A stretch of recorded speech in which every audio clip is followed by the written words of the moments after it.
All right, welcome. How you doing? Thank you for being here. If you are here, I really appreciate it. The goal here is quick and dirty understanding. It's not about wasting a lot of time talking about a lot of things. There are a few points I have to make before starting. However, every topic that will be discussed in and of itself could have a whole PhD and probably has had multiple PhDs written on the topics, all of them. But that's not what we're doing here. And that's why well, a lot of it is missing for a lot of people because it's so large, wide, profound, deep, spread out, so forth. So what I'm doing here is trying to bring it here all together, make it in a real practical, easy to digest framework to make these large ideas that cover everything digestible, right? Quick and dirty, to the point. Now, getting into the nitty-gritty details, we'll have to do that later, okay? You can help me, give me some suggestions, questions, input, information, share what you know, because I'm sure most of you have much of what I don't know, because I'm just a mere servant here, just, enjoying something that I know is meaningful to some people. So that being said, let's get straight into it. And here's the diagram you've seen already. If you're here, you know, basically this is a blueprint, a mini course. This is not exhaustive. This is not all the information, but what we're going to cover, four simple modules. They may get long. I'm gonna try to keep them short. It all depends. Secret to unlock the truth behind the simulation theory. Okay, simulation theory is a very practical, and the probability of it being, how we should understand the universe is inevitable based on the math, right? Based on the math. The secret, the secret philosophy of the so-called secret societies, as you can see the Freemasonic emblem there. Many people have that wrong, and I believe that the fact that they have that wrong is a problem. And I'm gonna demonstrate what the problem is as we go.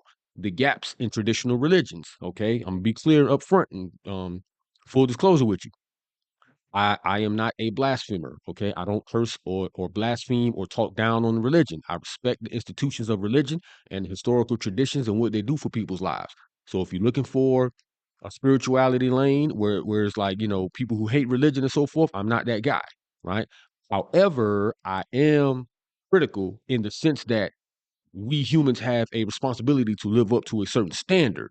And over time, what can happen is that people can fall far below that standard. And then people witness the actions of the humans and confuse that with the intentions of the traditions. And we need to clarify the gaps, right, that you find in these traditions. And then also the gaps in science. Science can do the same thing, right?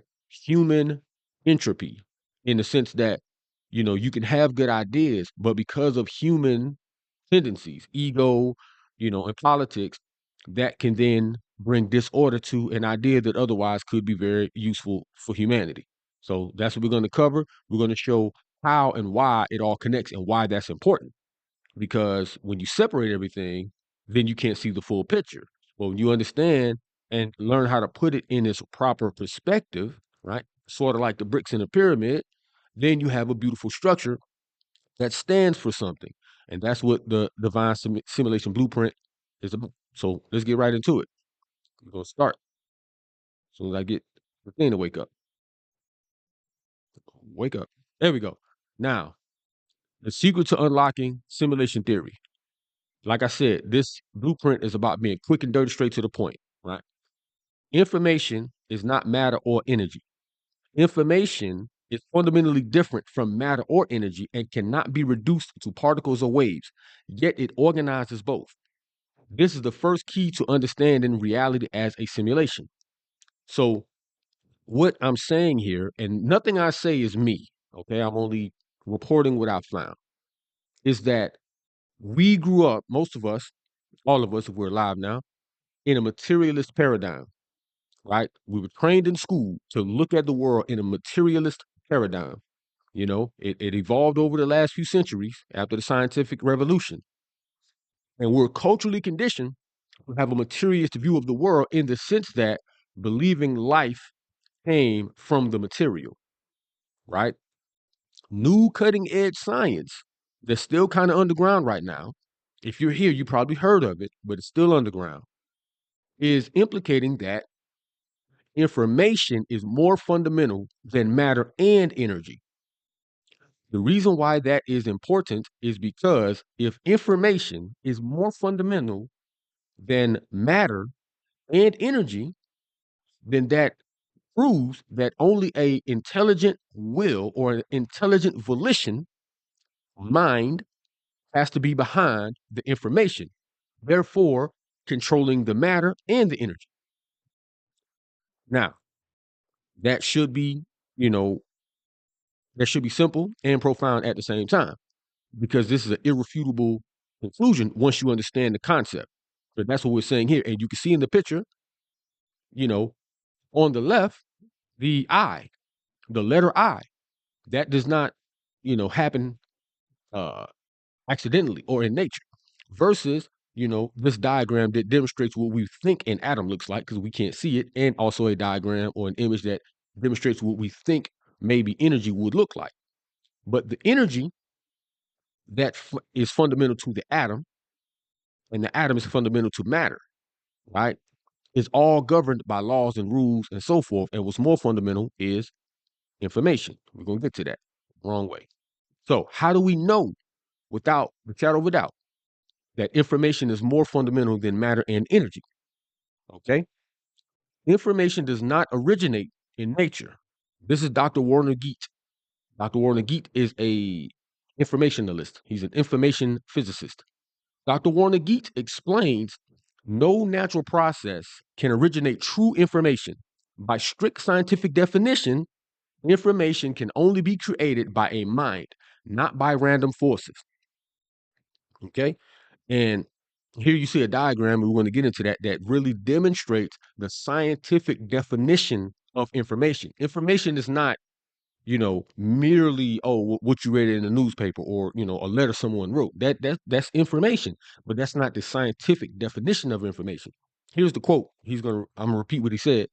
There is no law in nature, no known process, and no known sequence of events which can cause information to originate by itself in matter. Okay, so, you know, no material that we can find on Earth or anywhere in the universe for that matter can originate what we know as information. And we're going to delve into the diagram here.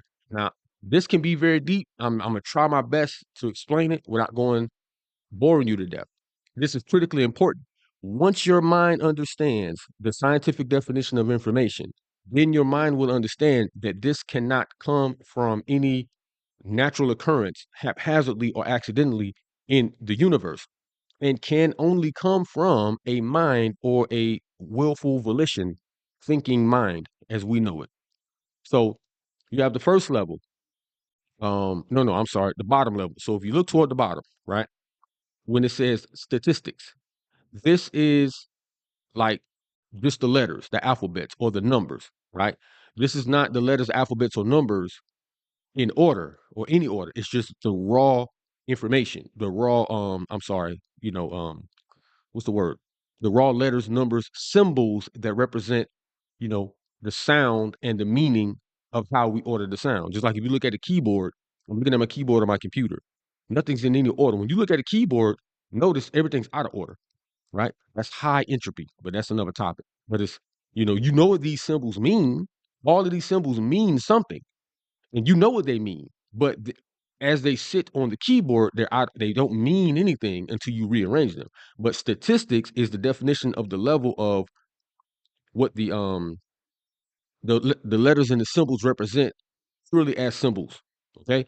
Then the next level is syntax or grammar, right? So that's how you put them in order, meaning how do you spell a word. So you have the raw data of letters, symbols that represent A, B, C, D, the sounds they make, right?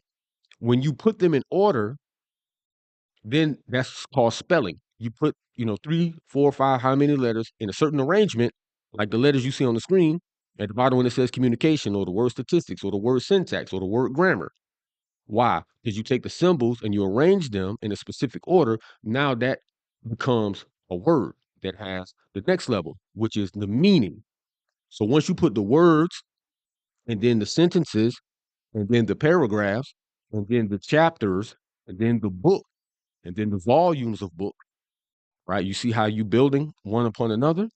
And the same thing with computer language, right? Ones and zeros. It works the same way. You know, have the one and a zero means yes and no, on and off.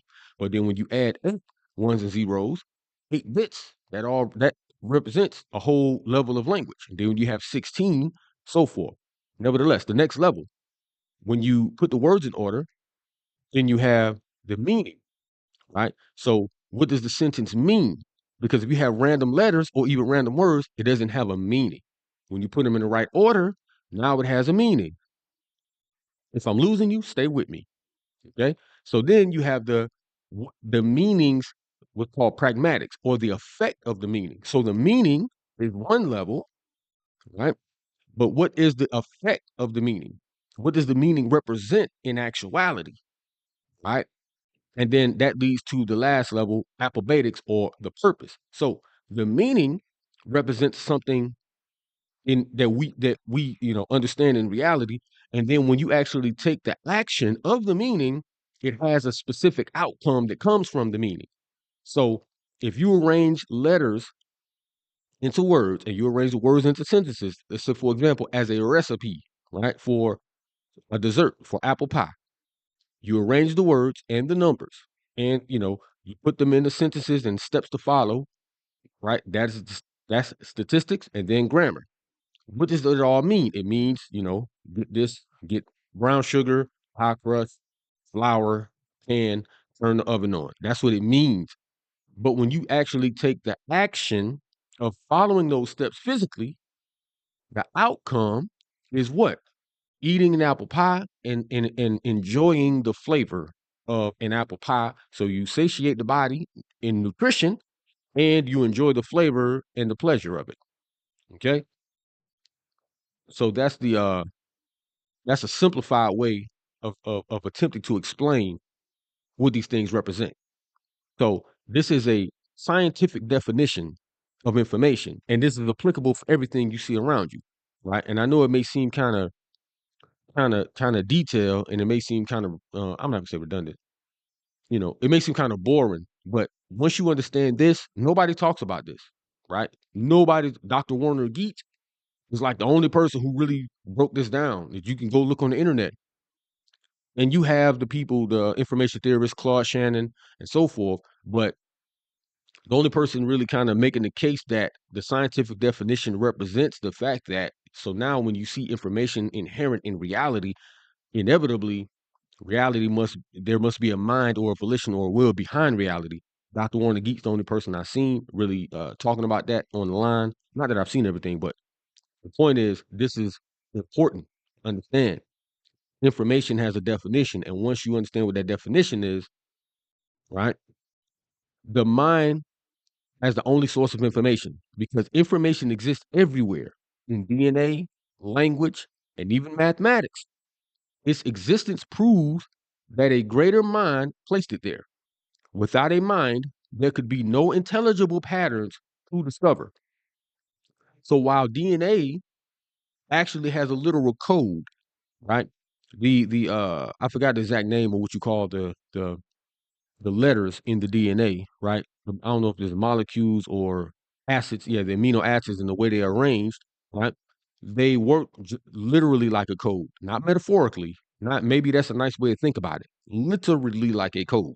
And if the code is out of order, then the cells don't act the way that they are supposed to act and get the outcome that they are supposed to have. So, for example, if one particular part of the DNA is missing, and the cell, doesn't have the information, then it won't grow an organ properly, and a person will be born, unfortunately, with some type of birth defect.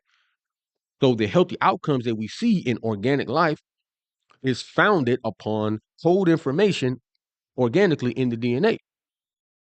And if it doesn't have the arrangement, if it doesn't have the statistics right, what we saw on the last page, if it doesn't have the statistics, oh, I'm sorry, the syntax of the statistics, meaning if it doesn't have the order of the information of the letters or the acids, then it won't eventually get to the function, which is, like I said, growing an organ, an eyeball, a heart, a lung, whatever, or any other type of biological operation.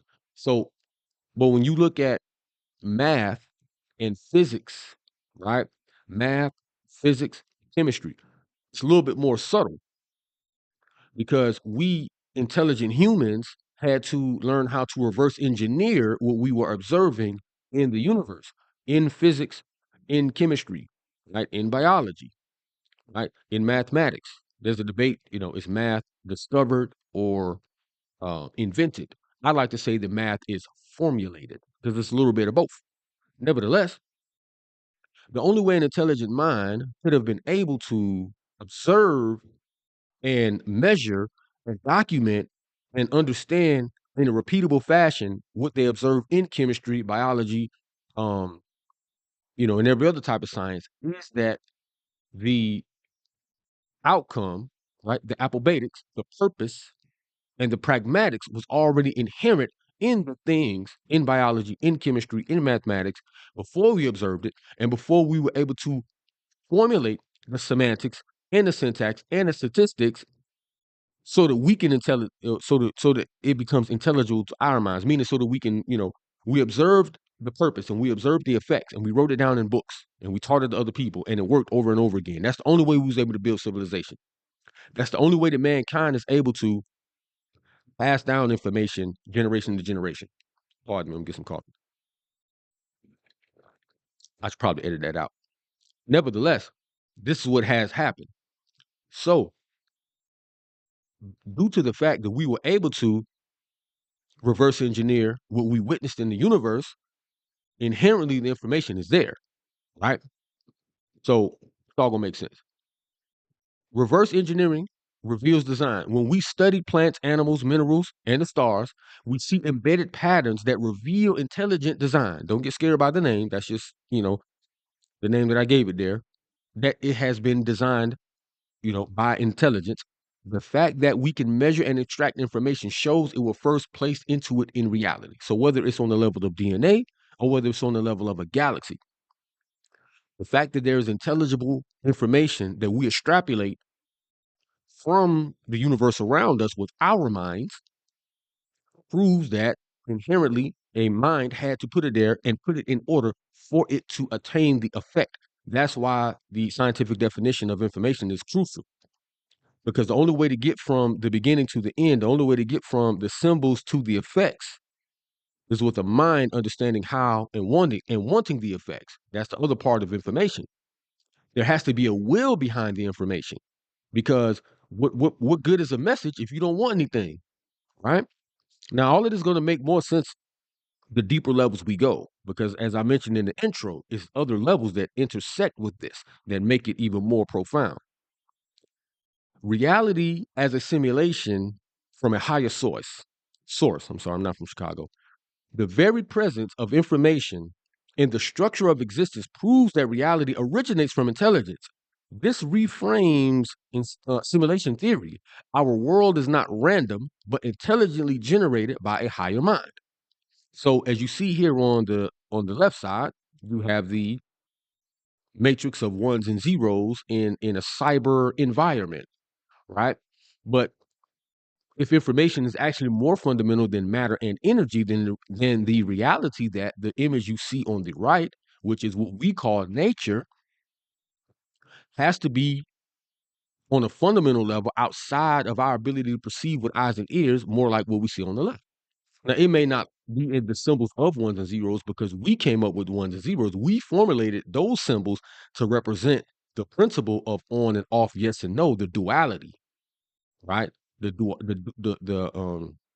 duality principles, right? And we're gonna get deeper into the universal laws and what those represents, right? The law of gender, the law of polarity, and so forth, and the law of correspondence and these things. So it may not look like ones and zeros, but we formulated that so that our minds can conceptualize. But the idea that there is an environment where information can formulate matter and energy into the dimension that we are experiencing, many of the scientists are already theorizing and postulating these ideas all over the place, even people like Neil deGrasse Tyson. Now, they may not affirm an intelligent source of reality. They may not affirm that life is a quote unquote simulation, but that's because of the politics of science and so on and so forth. Okay. That's because of the politics of science. However, there are many other issues. Now, computers and Hermetic philosophy, Hermetic principles, as above, so below. Ancient Hermetic philosophy tells us the micro reflects the macro, as above, so below, as within, so without. This principle helps us understand why computers mirror reality. So, like in the last slide, the left of the ones and zeros, people, like say, oh well, life is a matrix, especially once the movie came out. Oh, the Matrix, we live in the Matrix. But they theorize and say, well, what if we're plugged in? And some of them say, well, what if reality is a virtual reality that was created by a more advanced race of humans in the future, and then our reality as we're experiencing it was created by them, and so on and so forth. All of these ideas are founded in a materialist paradigm. It's not founded in a paradigm that understands that the possibility of life and mind existing at a higher dimension of a higher order is actually more likely, or actually inevitable for that matter. They don't think of it like that. This is where it started to get a little deep. The ancients, throughout the history of the world and all around the world, right, understood these things about reality. They did not communicate it in information technology. They did not use computer technology definitions and vernacular, but they understood in principle these things realistically.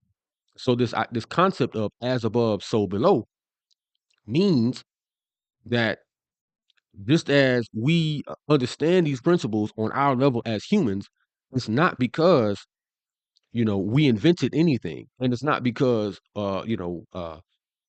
reality is like a computer. It's the opposite. Its computers are like reality.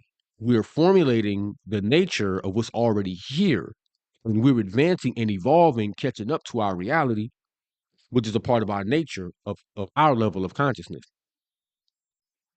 So the world is not like a computer. Computers are like the world. When we say reality is a simulation, it doesn't mean like an artificial digital program. Instead, computers were created to imitate intelligible patterns already present in reality. So a computer, this computer you see here, which is made of plastic, silicon, glass, different various metals, right? Where did all these materials come from? They come from the ground. They come from the planet Earth, right? So sand and petroleum. I don't know if silicon is its own element or not.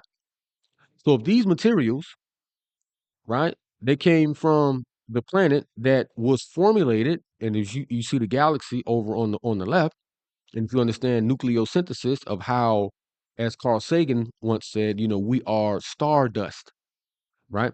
All of the elements and the minerals of material was cooked in a star and dispersed through the cosmos, through the solar system, through a long, extremely long process. However, that happened, right? That's a whole nother topic. But we were eventually able to reach down into the earth and pull out these materials. But how did we then turn these materials into a computer so that I can be here talking to you? How did that happen? Only with a mind, only with the ability to compute information and take it to a conclusion and say, and have a will and say, this outcome is what I want, and create something and make it happen. So computers, however, is only using the formulation of the concepts that are inherent in reality, right? So computers came from latent patterns. The concept behind computer technology already existed in nature and within human mind. We simply uncovered those pre-existing truths and organized them into machines. So we shouldn't say, oh well, we live in a virtual reality created by advanced humans.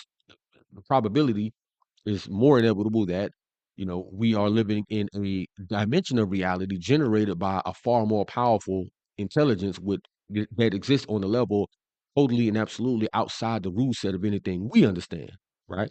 And there, the physicist, the Thomas Campbell, articulates that great in his book, My Big Toe, My Big Theory of Everything, but that's a whole other topic. Here we have, you see on the left, Charles Babbage, right? This was, I'm not gonna say the man, but one of the leading figures in actually creating computers as we know them today, right? But this is the critical reason why I bring him up. You see on the right, that's the calculation machine or the counting machine, right? So 150 years ago, computers were actually people, right? I didn't include all that information because I'm trying not to make this an extremely long video. Nevertheless, um, when back then, computers was an actual job, and the people who did the job were actually called computers. You can go look it up, right? They would count census data, maybe even votes, right? But I know for sure they would count census data. And people who held that job were called computers. That man there, Charles Babbage, he created a computer that was able to do the job that the people were doing, much like what we're seeing today with further AI, nevertheless. So when he made that machine, those counting machines, then they start calling those machines computers. So the original computers were humans, and then the human computers were replaced by analog computers, and then those analog computers were replaced by digital computers, all the way up until we are today. Nevertheless, as above, so below, what we have formulated is only what was inherent in us. There is an esoteric axiom, meaning there's a, for those who don't know what these terms mean, there's one of these, deep secret philosophical, terms or sayings. There is nothing that evolves except that it's involved. Meaning humans, Charles Babbage would not have been able to develop this computer except that the principles that the computer worked by was already inherent in him. So he's only finding what was in himself, using his mind to formulate what was already born into him. But did he put it there himself with his own will? No, it's not possible. Reality was not made by advanced humans. It is not future humans or another civilization that made our reality. The source is a consciousness that exists far beyond human comparison, greater than any level of technology we know, right? Meaning, like I already said, the source of our dimension is a dimension of a rule set completely different. What do I mean? We understand what we call this a three-dimensional or four-dimensional reality, right? So you have the access of, up, down, left, right, in, out, three dimensions, maybe four when you include time, but time is the measurement of movement throughout these dimensions, right? But this 4D existence that we're in has to be framed in a dimension of reality that has even more dimensions. We cannot operate and think on that level in this level. Now, consciousness can our consciousness move on that level? Likely. And we observe through life that there's a hierarchy, there's lower levels of life, there's lower levels of consciousness, there's higher levels of consciousness. Right? So, nevertheless, our reality, if we understand that information is fundamental, if we understand that information is fundamental to reality, it's more fundamental than energy, it's more fundamental than matter. Because raw energy with no information, what is it actually? Right? It takes information to then take that energy and move it in a specific direction for a specific outcome. Right? This camera that I'm communicating to you and the light that is shining on your device, all of that is energy. But the only way that it could have been formulated and engineered in the fashion specific to get the outcome where I could communicate with you now here is with a mind to adapt it as such, because mind and information is more fundamental. Information is the currency of mind. It's the communication that how mind can communicate and get stuff done, right? So the simulation should be redefined. Once we see clearly, simulation theory shifts. Reality is not a digital illusion. Reality is not a meaningless dream. It's a simulation created by a transcendent consciousness, a higher intelligence that embedded meaning and order into existence itself. And the image here I have represents, like I said, is controlled by or engineered or generated by a rule set totally outside of it. So just like you look at a blueprint, person who looks at the blueprints understand every parameter of whatever it's looking at, and is in control of it for the purpose of bringing it about and doing whatever it wants to do with it. Some people do that with the building. They design it however they want, to put the windows wherever they want, whatever kind of materials they want. But they only can manipulate that in creatively by being able to manipulate information. And information can only be generated, manipulated, and received by a mind. Let me back up. If you see at the bottom there, it says sender, receiver, right? Transmitted information has to have all of those characteristics for it to count as information, right? In order for information to be useful, there has to be a sender and there has to be a receiver. Okay. So you now are the receiver. I'm the transmitter. I'm the sender. Everything that I'm saying falls directly in the category of all of these different levels. Otherwise, you would not understand what I'm saying. It wouldn't make no sense, regardless if you agree or disagree, but you understand the words I'm using, right? That's only because I have a mind and you have a mind. So by that analogy, or with understanding that, then we go to the and if you notice here in the middle, you see the Freemasonic uh that's not a tracing board. I don't know who made this image, but you know, the Freemasonic imagery there, all of these things represent things. People have already known this for forever, but people have been scared away. We're gonna deal with that. We're definitely gonna deal with that, as I mentioned in the intro. But the idea is that if I have a mind and you have a mind, and I'm saying words and you're understanding the message, then the only way that can happen is because a mind is sending and a mind is receiving.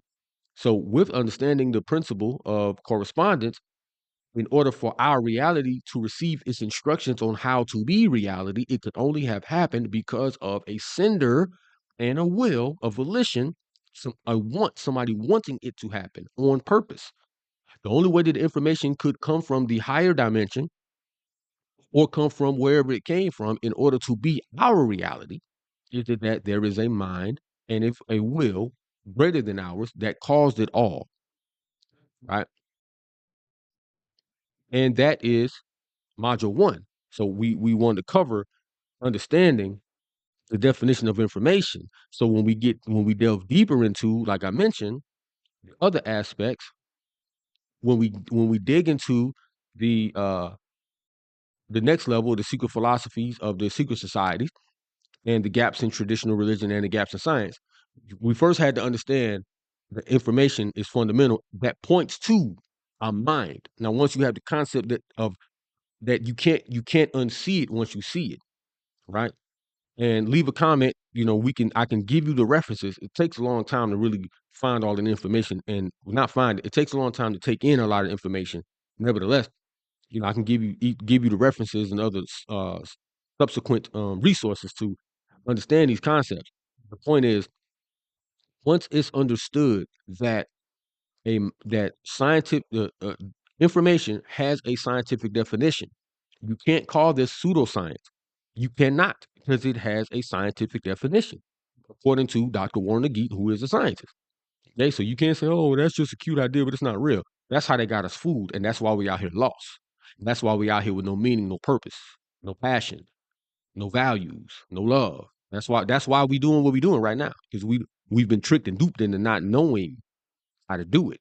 Anyway, so once we understand that it's an incontrovertible fact of reality that a mind of whatever type, right, however you want to approach it, there is a mind, a consciousness, an intelligence that is the generator, the generation, generate, you know what generate means, to create, to produce, right? Our reality. we are experiencing the outcome of that generation, of that higher mind, evidenced by the fact that we can witness the information in action and we know it has to come from a mind. Once that's clear, you can't unsee it, then you can start to go level by level in higher order of understanding of everything around us. And then once you have that, it breaks down the walls that we all see all around us that causes a lot of issues. Even in our personal lives, the walls of understanding leaves us confused and leaves us not understanding, you know, how do we deal with this? How do we deal with that? What is the meaning of life? What is the meaning of this? Why does this happen? So on and so forth, right? Because we don't have all of the information. We don't have the necessary elements of information and understanding to put everything in perspective and then do with it what it needs to be done to get a healthy outcome. I'm rambling on now. On to the next module where we're gonna break down the secret philosophies of the so-called secret societies who have known this for a long time and why that's important. We're gonna break it all down. If you made it this far, and I hope you really did, thank you. Appreciate it. See you in the next module. Peace.